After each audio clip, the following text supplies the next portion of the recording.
수많은 젊은이들은 이곳에 와서 우리와 함께 일한 뒤 그동안 많은 걸 배웠다고 감사를 표합니다. 하지만 그들은 우리의 평화주의, 작은 공동체에 대한 관심, 강압적 국가 권력과 사형제에 대한 반대 등 다양한 이슈에서 우리와 의견을 달리합니다. 우리는 사람 좋은 이상주의자이지만 실용적이지 못해 크고 중요한 곳, 그 어디로도 나아가지 않는다는 거죠. 우리 가운데 누군가 말했듯 우리가 실용적이지 못한 건 맞습니다. 그리스도께서 골고다에서 십자가에 못 박히신 것만큼이나 실용적이지 못하죠. 우리를 달라지게 하려고 애써봐야 아무 소용없습니다. 1933년 5월 1일 뉴욕 유니언 광장에는 인파로 발 디딜 틈조차 없었다. 경제 대공황이 4년째 지속되자 비니조차 해결할 수 없는 사람들이 부지기수였다. 광장에는 미국 경제 구조를 비판하는 연설가들의 목소리가 쩌렁쩌렁하게 울려 퍼졌다. 도로시 데이는 그곳에서 가톨릭 노동자 창간호를 부지런히 나눠주었지만 대부분 사람들은 제호를 보자마자 쓰레기통에 버렸다. 다행히 일면 사설을 읽은 몇몇 사람들은 새로운 신문의 탄생을 반가워했다. 비를 피하려고 보호소에 있는 사람들, 거리를 헤매는 사람들, 미래에 대한 희망도 없고 지금의 아픔을 아무도 알아주지 않는다고 생각하는 사람들을 위해 발행된 가톨릭 노동자는 가톨릭 교회도 사회복지제도를 영원 못지않게 중요한 문제로 받아들이고 있다고 표방했다. 이 신문의 발행인은 당시 36살이던 도로시 데이. 전기가스 요금을 연체하며 마련한 $57로 혼자 신문을 찍어냈다. 그는 담대하고 무모했다.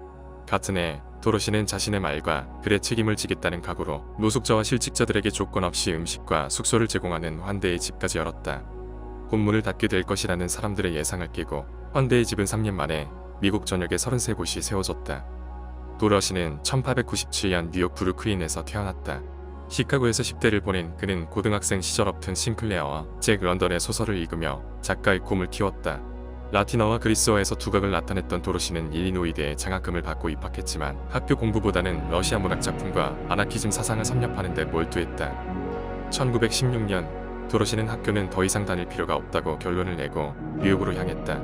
이듬해 20살의 도로시는 사회주의 성향신문 콜과 메시스에서 기자 생활을 시작했다. 도로시는 아동 노동을 비판하고 자본주의의 모순을 고발하는 기사로 이름을 날렸다.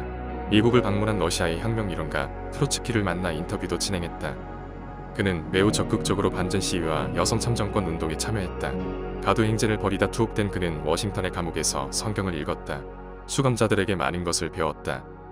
교육이라고는 거의 받아본 적 없는 거리의 여인 메리에는 제게 인생의 스승이나 다름없었습니다. 메리에는 제게 살아남는 법을 가르쳐 줬습니다. 메리에는 말했죠. 고개를 꼿꼿하게 세우고 긍지 있게 행동해야 해. 1918년 봄 졸업한 도로시는 킹스주립병원에서 간호원 훈련을 받기 시작했다. 취재 현장에서 가난한 사람들일수록 질병에 쉽게 노출된다는 사실을 알게 된 도로시는 그들에게 조금이라도 실질적인 도움을 주고 싶었다. 1년 동안 간호사로 일했다. 그의 취재력을 아까워하는 언론사들이 많았다. 도로시는 1919년 리버레이터 기자로 복귀했다. 치열하게 살수록 외로움도 깊어졌다. 그는 사랑도 이별도 두려워하지 않았다. 도로시는 1926년 생물학자이자 무정부주의자인 포스터 베터햄을 만나 미래를 함께하고자 했다. 그러나 이듬해 도로시가 가톨릭 신앙으로 회심하며 믿음을 실천하겠다는 뜻을 밝히자 무신론자인 베터햄은 그에게 결별을 통보했다. 도로시는 혼자서 딸을 키우기로 한다. 몸과 영혼, 이 세상과 저 세상을 화해시키는 것들을 할 수 있길 갈구했지만 우선 어린 딸을 키우며 먹고 사는 문제부터 해결해야 했습니다. 영화사 MGM에서 시나리오 작가로 일하고자 했지만 1929년 경제 대공황이 터지면서 6개월 만에 영화계를 떠날 수밖에 없었다. 도로시는 어드밴스 커머니일, 아메리카 등 여러 매체에 기고하며 생계를 이어갔다. 기자로 성실하게 일상을 꾸리던 도로시는 인생의 전환점을 맞게 된다. 1932년 11월 30일 600여 명의 실직자들이 뉴욕 유니언 광장에서 워싱턴을 향한 단식 행진을 시작했다. 그들은 직장과 실직보험, 노후연금, 의료보장과 주택을 요구했다. 그러나 주요 언론은 붉은 혁명을 일으키려는 위험한 과격분자 불황배들의 행진으로 취급했다. 델라웨어에서 끔찍한 일이 벌어졌다.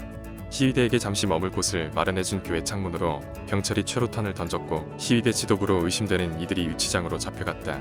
남은 자들은 단식 행진을 이어갔고 워싱턴에 가까워질수록 함께 걷는 사람들이 늘어났다. 시위대는 추운 날씨에도 사흘간 노숙 농성을 했다. 12월 8일 경찰은 바리케이드를 풀 수밖에 없었다. 4,800km를 걸어 워싱턴에 도착한 시위대는 구호를 외친 뒤 평화롭게 해산했다. 도로시는 취재를 마친 후 혼자 성당에 들어가 특별한 기도를 올렸다. 제 동료인 노동자들과 가난한 사람들을 위해서 제가 가진 재주를 쓸 수 있는 방법이 생기기를 바라는 기도였습니다. 뉴욕으로 돌아온 도로시는 급진적 가톨릭 신문의 필요성을 설파했다. 작은 문제부터 해결해야 했다.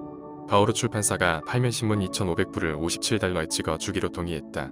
발행만으로도 벅찼지만 도로시는 로즈 호손 라스롭의 전기를 읽고 용기를 낸다. 라스롭은 뉴욕 빈민가에 작은 아파트를 얻어 암으로 죽어가는 이웃들에게 개방한 인물이다. 1933년 도로시는 가톨릭 노동자 신문과 환대의 집 운영을 시작한다. 하지만 도로시는 여러 사람에게 자주 오해를 받았다. 가톨릭 신자들은 도로시를 교회의 권위에 도전하는 과격하고 위험한 사회주의자로 의심했다. 진보 진영에서는 그를 전통을 중요시하는 고리타분한 종교인으로 몰아붙였다. 성직자 가운데 일부는 그의 이혼과 동거, 납대 경험 등을 문제 삼아 가톨릭 신자로서의 자격을 운운했다. 보수 진영에선 참정권 운동과 반전 반핵 시위, 흑인 인권 운동에 앞장선 도로시가 질서를 지키지 않았다고 비난했다. FBI는 그녀를 불온 인사로 분류했다. 때로는 생명을 위협받기도 했다. 1956년 KKK단은 그에게 총격을 가했다. 지도권 안으로 들어가지 않으면 미국에서 가난을 완전히 몰아낼 수 없다며 정계 진출을 권유하는 이들도 있었다. 갖은 공격에도 도로시는 자신의 위치에서 매 순간 싸웠다. 대중적이지 않은 명분을 지키기 위해 신문을 발행하면서 시위 현장에서 행진하면서 노숙자와 실직자들의 식사를 준비하면서 삶의 본질은 우리의 성명서나 우리가 참여하는 정당들, 우리가 주창하는 대회 속에 있는 것이 아니라 하루하루 일상 속에 있다고 믿습니다. 도로시는 정치 지도자들이 가진 권력 자체에 아무런 반감도 가지고 있지 않았다. 다만 이 땅에서 살고 있는 사람들을 책임지기 위해 날마다 해야 하는 일이 뭔지 부디 정치인들이 그들의 책무를 깨닫기를 촉구했다. 도로시는 오전에는 채소를 썰고 오후엔 누군가를 의사에게 데려갈 수 있게 준비하고 그들과 함께 시립병원에 앉아 보내는 일상을 자신의 소명으로 받아들였다. 그는 지역과 현장을 지키는 운동가로 남고 싶었다. 미래를 책임지는 정치인이 아니라 오늘 누군가에게 도움을 주는 사람으로 살고 싶었다. 멀리 있는 권력, 이른바 리더라는 사람들이 지닌 권력은 도로시의 관심사가 아니었다. 그는 덕을 추구하다 어느 날 독선에 빠지지 않기 위해 스스로를 끊임없이 경계했다. 말과 글 믿음을 실천에 옮기고자 최선을 다했다. 1965년 도로시는 바티칸 공의회가 모든 전쟁에 반대하는 선언을 내놓을 것을 촉구하며 19명의 가톨릭 신자들과 함께 로마에서 열흘간 단식 투쟁을 했다. 1973년 76세의 나이로 농장 노동자 연합 시위에 참가하다 구속돼 열흘간 옥살이를 했다. 그는 추록 후 변함없이 자신을 찾아오는 사람들을 상냥하게 맞았다. 세상을 떠나기 1년 전 도로시는 지상에서의 시간이 이제 곧 끝날 것이라 담담하게 말하며 내 삶은 기억될 만한가? 라는 질문을 스스로에게 던졌다. 1980년 11월 도로시는 83세의 나이로 세상을 떠났다. 2015년 9월 24일 미국 국회의사당을 방문한 프란치스코 교황은 상하원 합동연설에서 도로시 데이, 마틴 루터 킹, 에이브러함 링컨, 토머스 머튼을 한 사람 한 사람 호명한 뒤 도로시를 소외된 계층과 함께하며 정의를 실현하기 위해 평생을 분투한 위대한 미국인으로 기억했다. 도로시 데이는 현장을 떠나지 않은 실천가였다. 가난한 이웃을 외면하지 않은 진정한 종교인이었다. 그리고 가장 가까이에서 손을 내미는 따뜻한 정치인이기도 했다.